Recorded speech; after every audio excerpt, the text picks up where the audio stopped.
Hello tout le monde! On se retrouve aujourd'hui pour une vidéo spéciale piercing et tatouage. Avant de commencer, je tenais à vous rappeler qu'un piercing et un tatouage sont avant tout personnels, donc je ne vous recommande pas de le faire sur un coup de tête, je ne vous recommande pas de partir tout de suite chez le tatoueur ou chez le perceur après cette vidéo, c'est pas du tout le propos de cette vidéo. Vu qu'un piercing et un tatouage sont personnels, s'il vous plaît ne copiez pas ce que vous voyez sur les réseaux sociaux, en particulier sur les tatouages. Prenez le temps de réfléchir à vos propres projets qui vous seront personnels et que vous pourrez porter avec fierté. Alors pour ma part, mes premiers piercings ça a été aux oreilles puisque je me suis fait percer les deux premiers trous aux oreilles quand j'étais toute petite.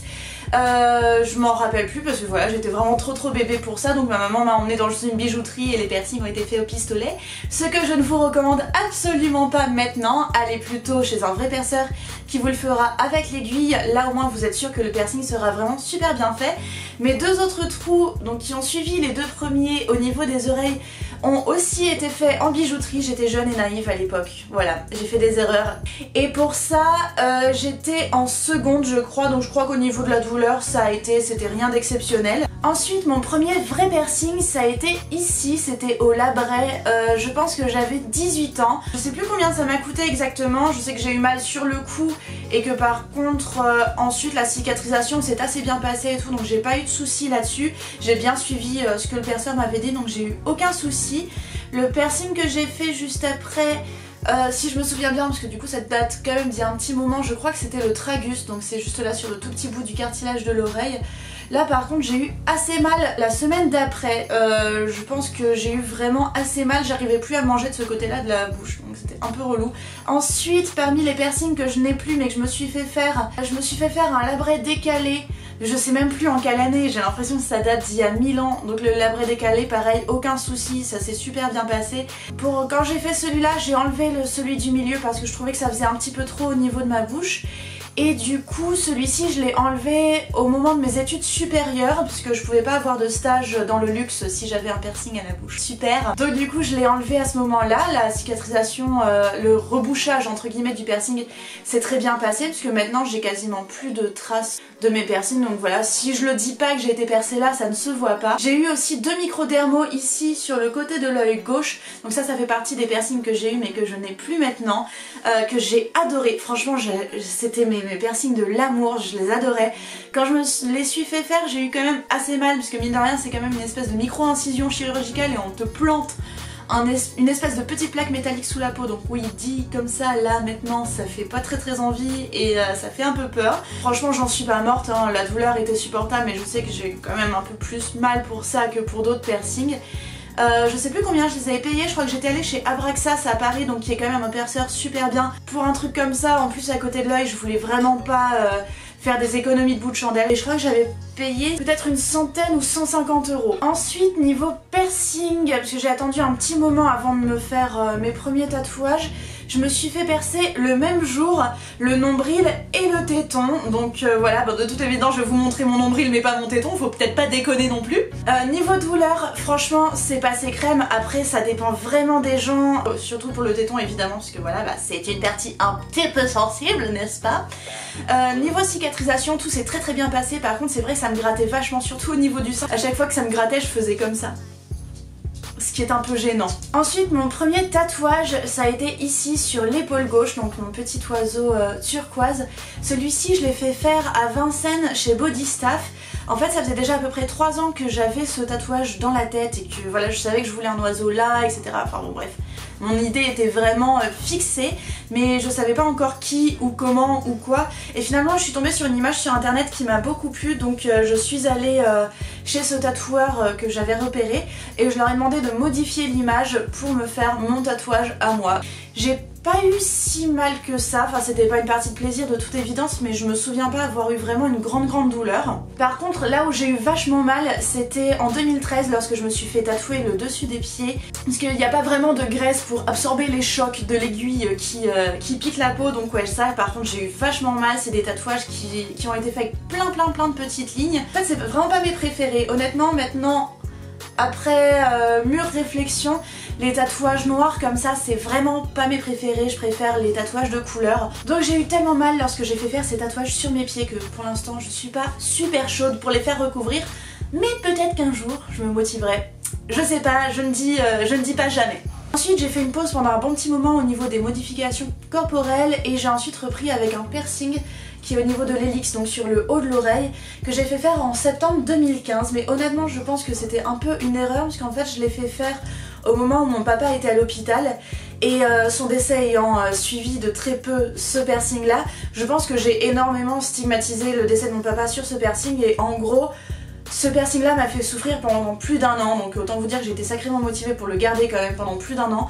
Toutes les nuits j'avais mal lorsque je me mettais dessus par erreur, enfin c'était une catastrophe. Donc à la base quand je l'ai fait percer j'avais une barre dessus et plusieurs mois après je suis allée chez Abraxas, donc le même perceur à Paris qui m'avait percé mes deux microdermos auprès de l'œil, et le mec m'a changé ma barre pour un anneau de façon à ce que le piercing ait plus de place pour bouger et qu'il gonfle moins, et effectivement ça m'a bien aidé puisque du coup maintenant je n'ai plus mal, donc je suis bien contente que ça soit terminé. Ensuite en avril 2016 je suis allée à Lille sur une convention de tatouage où j'étais pour travailler parce que je faisais du nail art sur cette convention, et il se trouve que j'ai totalement craqué mon slip. Ça faisait plusieurs années que j'avais envie de me faire un chat de Chester, donc que vous connaissez peut-être de Alice au Pays des Merveilles. Je savais que je le voulais sur ma cuisse droite, j'avais l'idée depuis plusieurs années mais j'avais pas encore le motif ni le tatoueur, et en gros sur cette convention là j'ai rencontré un tatoueur qui vient de Hambourg en Allemagne, qui s'appelle Penji et qui est super doué, et j'ai adoré son style, et là je me suis dit mais c'est mort, c'est vraiment lui que je veux pour ce tatouage là. Donc celui-ci m'a fait assez mal, non pas forcément au niveau des contours et des remplissages, mais surtout lorsqu'il m'a fait tous les petits pois de couleur. Là franchement je vous avoue j'ai lâché quelques larmes, mais bon l'avantage avec le tatouage c'est que c'est le mot...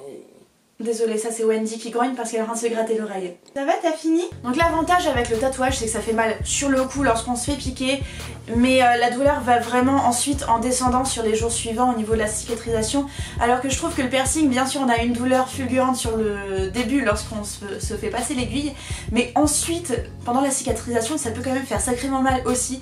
Donc voilà, ça c'est un truc à savoir. Donc je me suis fait tatouer mon chat Chester par Penji en avril 2016 à Lille, et ça c'était vraiment une super expérience, j'ai adoré, et c'est je pense mon tatouage préféré de tous ceux que j'ai actuellement.